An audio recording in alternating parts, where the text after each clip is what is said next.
연애하시는 모든 분들은 상대가 거짓된 마음이 아닌 진실된 마음으로 이 관계에 임해주길 바랄 겁니다. 그런데 사실 야, 너 나한테 진심이야? 라고 묻기도 뭐해요.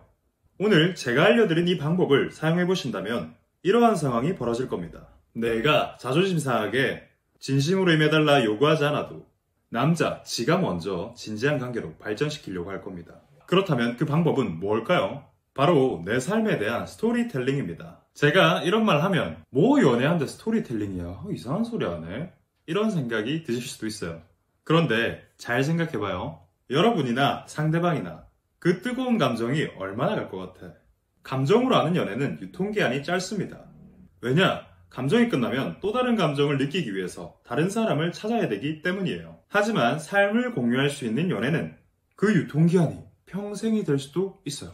뜨거운 감정이 끝나고 안정기에 접어든 커플을 보면 우리는 이렇게 말합니다. 저 커플은 이제 일상을 공유하고 있구나. 서로의 일상을 공유하기 위해서 필요한 능력은 무엇일까요? 아까 말씀드렸던 내 삶에 대한 스토리텔링 능력이에요. 내 삶에 대한 스토리텔링이 가능해질 때 나의 진솔하고 인간적인 면모를 상대방에게 보여줄 수 있습니다. 그리고 한 사람의 진솔함은 이쁘고 잘생긴 것보다 더욱 어마어마한 매력으로 비춰져요. 자, 그렇다면 여러분들이 느낄 수 있게 예시로 제 스토리텔링을 한번 맛보기로 들려드릴까 합니다. 남자와 여자 사이 연락 횟수의 기준이 서로 달라서 불안해하는 여성분들이 많죠. 만약 저라면 불안해하고 걱정하는 여친을 위해 이렇게 스토리텔링 할 것 같아요. 현실감을 위해 잠시 경어를 생략하도록 할게요. 나는 좀 한 사람 좋아하는데 꽤나 많은 시간이 걸리더라고. 부끄럽긴 한데 사실 나도 언젠가 네가 나를 떠날 수 있다는 생각에 혼자 걱정을 좀 하기도 해. 아직도 이런 마음이 내 안에 있긴 한데 옛날에는 어땠냐면 최대한 좀 내를 보여주지 않으려고 하기도 했고 또 상대가 주는 사랑 자체를 거부하기도 했지 뭐. 어찌 보면 사랑이란 걸 두려워한 거지. 근데 한날엔 이렇게 방어하는 나 자신을 보니 좀 한심하고 비겁해 보이더라고. 그래서 나는 뭐 때문에 이러나 생각을 해본 적이 있거든. 아마 어렸을 때 엄마가 나를 두고 떠난 적이 있어서 일 수도 있고 또는 진심으로 최선을 다했던 여자한테 받았던 상처 때문인 것 같기도 해. 그러니 나도 모르게 나를 방어한 거지. 이렇게 이유를 좀 알게 되니까 그런 내가 좀 부끄럽기도 하고 비겁하다는 생각도 들더라고. 그런데 나중에는 내가 뭘 두려워하는지 알게 되니까 좀 극복하고 싶더라고. 그래서 한 사람에게 완전히 좀 내를 보여줘야겠다 결심을 한 거지. 그런데 그 결심이 항상 결과까지 좋은 건 아니더라고. 나를 다 보여줬던 연애에서 또 나름의 상처를 받기도 했고 힘든 시간을 보내기도 했지. 근데 참 웃긴 건 나중엔 오히려 마음이 편하더라고. 드디어 내가 겁 안 내고 온전히 나를 보여줬다는 생각에 뭔가 큰 성취감이 들기도 했고 연애하다가 니하고 내하고 앞으로 또 상처를 주고받겠지. 그런데도 나는 니한테 완전히 내를 보여주고 싶고 설사 내가 나중에 니한테 상처 받는다고 한들 나는 그 대상이 그 사람이 니가 되었음 한다. 그리고 그 과정에서 좋은 것들, 나쁜 것들이 있더라도 그거를 좀 나는 너하고 하고 싶어.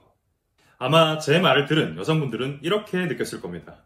첫 번째, 나만 이렇게 걱정하는 게 아니었구나 라는 생각이 들면서 자존감이 올라갔을 것이고 두 번째, 제가 겪었던 과거의 상처를 지금은 극복했고 성장했단 말을 해줌으로써 상대에게 신뢰감을 줄 수 있었을 거예요. 세 번째, 저와 만나면 뭔가 진솔한 연애를 할 수 있을 것 같다는 느낌을 받게 돼요. 이러한 스토리텔링을 통해 상대에게 신뢰감, 존경심을 주는 동시에 제일 중요한 건 이 사람과 미래를 함께 해봐도 되겠다는 느낌을 상대에게 전해줍니다. 이렇듯 스토리텔링을 할 수 있냐 없냐는 어마어마한 차이가 벌어져요. 연애할 때 몸의 대화도 중요하고 애정 표현도 중요하겠지만 저는 사실 정신의 대화, 아픔의 대화, 극복과 성장에 대한 얘기를 많이 나눠보려고 합니다. 그로써 상대가 나와 얼마나 더 멀리 갈 수 있는 사람인가까지 알 수 있기 때문이에요. 만약 상대가 이런 대화에서 어색해하거나 저를 이상한 사람 보듯 대한다면 저는 그 관계에 대해서 그리 깊이 생각하지 않습니다. 그냥 뜨거운 감정 딱 거기까지겠구나. 육체적 관계 그 이상 그 이하도 아니겠구나 라는 생각을 하게 돼요. 만약 상대와 그런 대화에서 말이 통한다는 느낌이 든다면 그것은 정신적으로 깊은 관계까지 갈 수 있는 가능성이 커집니다. 이유는 나의 기쁨을 공감해 줄 수 있는 사람도 좋지만 나의 아픔을 진정으로 공감해 줄 수 있는 사람은 내가 어떤 모습이든 옆에 함께 자리할 수 있는 가능성이 크기 때문이에요. 의학에도 이런 대화는 능력 있고 괜찮은 남성들과 더 잘 통할 가능성이 커요. 왜냐? 삶에 대한 사전 지식, 베이스가 갖춰져 있기 때문이에요.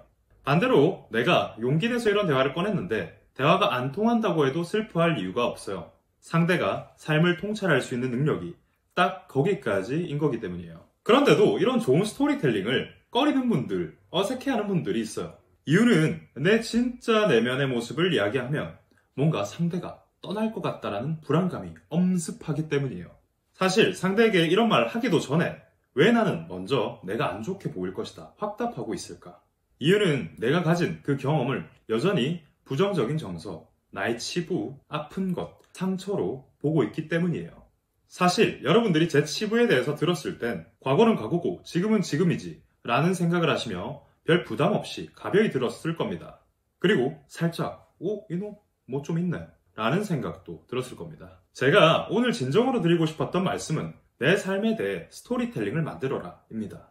처음엔 그것이 어색하고 서툴지언정 만들고 다듬다 보면 어느샌가 나를 돌아보게 되고 그 과정에서 자신도 모르게 상처가 치유되기도 합니다. 그리고 그 끝엔 아주 멋있는 이야기가 하나 탄생할 거예요. 아마 그 이야기는 여러분의 삶을 대변해줄 멋진 시가 될 것이며 자신을 좀 더 멋들어지게 만들어줄 겁니다. 그리고 무엇보다 중요한 건 상대방에게 무한한 신뢰감을 줄 수 있으며 이후에 상대는 나와 자기 삶을 함께하려 들 겁니다. 아시겠죠? 자, 오늘 영상은 여기까지 하고 더보기와 고정 댓글란에 상담 신청 링크가 있으니 저와 상담을 원하시는 분들은 참고해주시고 저는 지금까지 여러분의 심리코치 데이먼이었습니다. 다음에 좀 더 좋은 영상으로 찾아뵙길 약속드리며 저는 이만 가볼게요. 바이바이!